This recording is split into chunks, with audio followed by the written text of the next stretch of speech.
হরে কৃষ্ণ, রাধে রাধে, হরি বল। বন্ধুরা, তোমরা সবাই কেমন আছো? আশা করি ভালো আছো। তো আমিও ভালো আছি। তো তোমাদের সামনে আবার একটা নতুন রেসিপি নিয়ে চলে এসেছি। তো সেটি হলো কিভাবে সাতপুরি তৈরি করা হয়।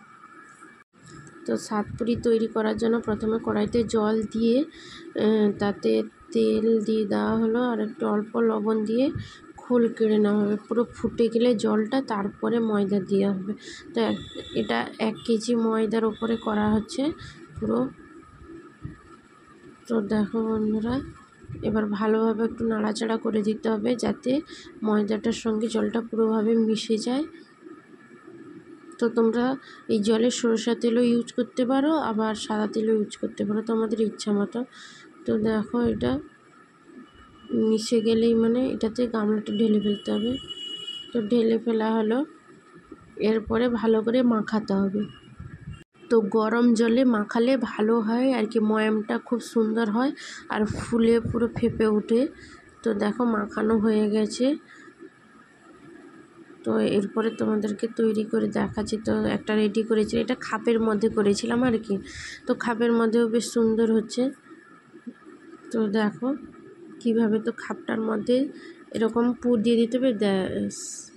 এরপরে খাপটাকে ভালো করে চাপিয়ে দিতে হবে দু সাইড থেকে, দিয়ে কেটে বের করে নেবে। তো দেখো কি সুন্দর বেরিয়েছে। তো আমরা হাতেই করব, খাপের করব না, খাপে করলে অনেকটা টাইম যাবে, তো তার জন্য হাতে করব। তো কটা খাপের মধ্যে করেছি, বেশি করিনি, এই কটা মাত্র। তো আমিও একটা ট্রাই করলাম। তো দারুণ হয়েছে, কিন্তু দেখতে খুবই সুন্দর লাগছে।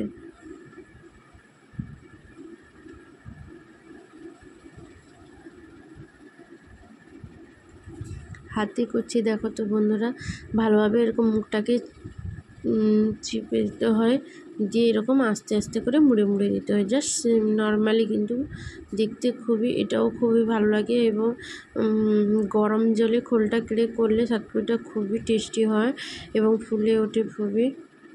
তো দেখো, 1 কেজি ময়দার ওপরে এতগুলোই হয়েছে, প্রায় 40-50 পিস মতন হয়। তো ভেজে দিচ্ছি। তো ভাজা হয়ে গেছে কিছুটা।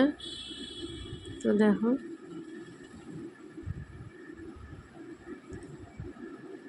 তো এই অবধি। তো আজকের মতন টাটা, হরে কৃষ্ণ, হরি বল।